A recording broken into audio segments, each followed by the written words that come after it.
All right, so the title of this chapter is distribution channels.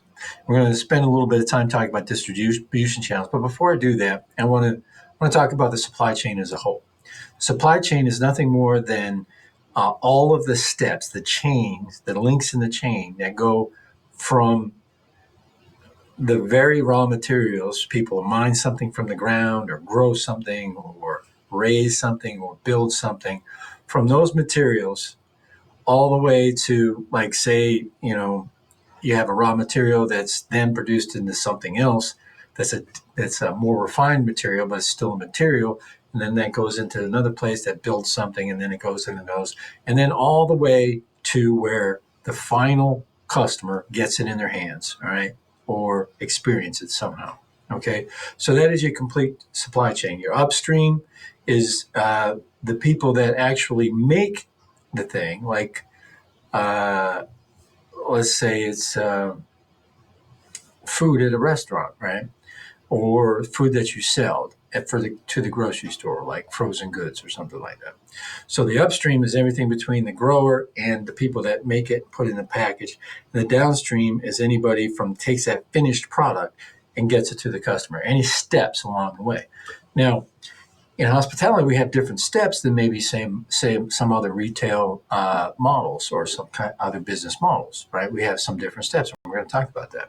So let's talk about the distribution channels, right? If you look at the word distribution and then you compare that to what I just said about the full supply chain, we're talking about downstream, okay?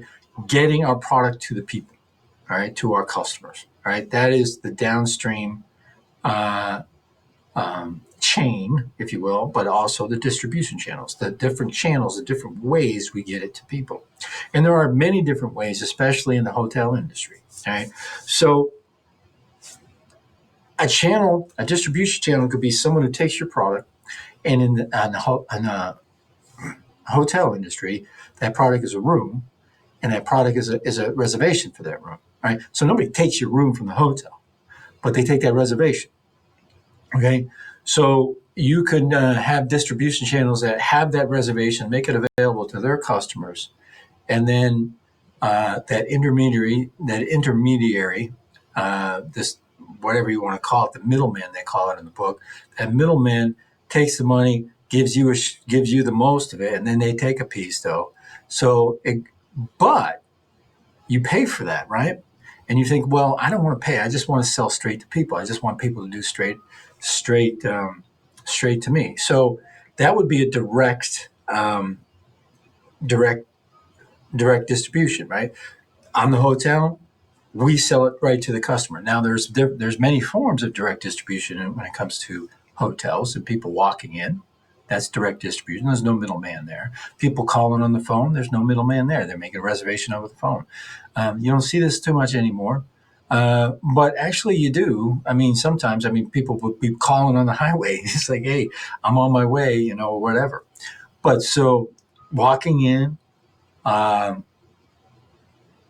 telephone, emailing reservation, or even the company's websites. Well, you say, well, that's not, that's different, right? That's not directly it is direct, because if it's the company's website, that is direct distribution.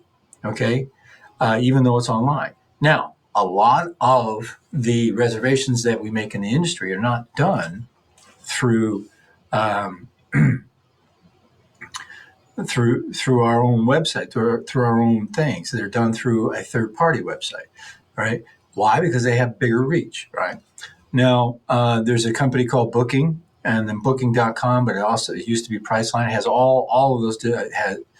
It has different ones for different things. It tries to be the complete company for all levels of hospitality. Through that one parent company, you can get your hotel reservation, you can get your car rental, you can get your reservations at the restaurant, that's open table, all that other stuff, right? So they have a big reach, right? So they might be our distribution channel. They may be one of our distribution channel. And in the modern world, you got to play with the distribution channels. Now, there's many challenges coming from distribution channels, because you have to pay.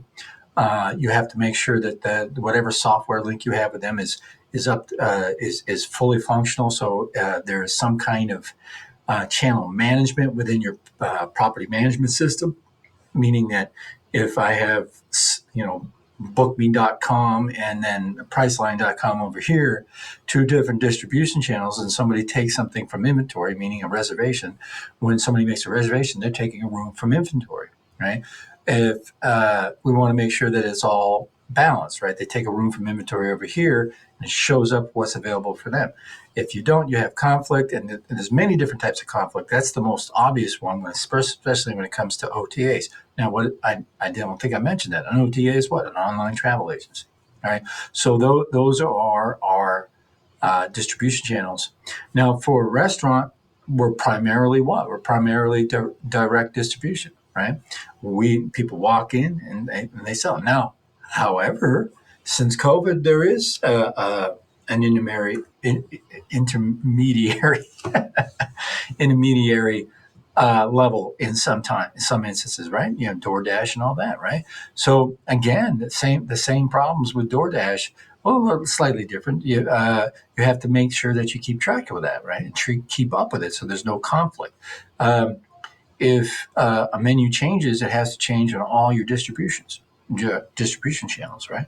So managing your channels, understanding your channels is very important.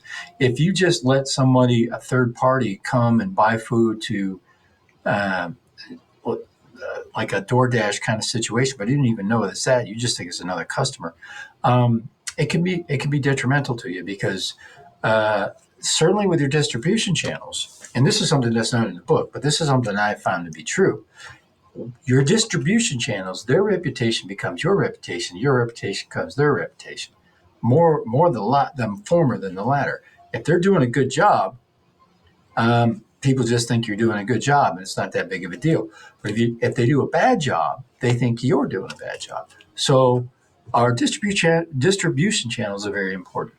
All right, and there's a whole lot more going on in this chapter on how to manage your channels and certain important factors about the different channels. But this is just an overview that I wanted to get you. And again, some of the stuff that I said is not in the chapter, but this is stuff that I've absorbed over the years. Managing your channels is very important. And so you might say, and I'm going to finish with this, every time I do a project where I asked, I have students make a fictitious property, whether it's a B&B or a resort or something like that, I ask them how they're going to distribute. What are their channels going to be? And they almost always say, we're just going to do direct, right? We're going to have our website. We're doing our own marketing, our own internet marketing and everything. We're not going to play with Priceline and all that stuff. And, they say that and they think in their mind that that's what they want to do because you have to pay for that. And again, with the reputation thing, and some of those, especially on the restaurant side, some of those don't have the best reputations all the time. So it's like, screw it, we ain't going to do it. But you're not going to survive, all right? I won't say you're not going to survive. You might survive, but you're not going to grow, all right? In the world that we live in now, people expect to be able to use those common OTAs and use those as a way to make reservations for your property. And some of the stuff is crazy. Some of the things that happen, bookings company I was talking about, they have some websites where people don't know the actual property until they put a deposit down. You just say, I want a room here or whatever, and they'll describe the room and they book it, and then they say, well, it's at the Hilton or it's that whatever. And apparently that works. Some people are thrilled by that. And of course, there's probably a price deal with that as well. So anyway, that's the distribution channels as I see them. And I will see you guys next week. Let's have a great week.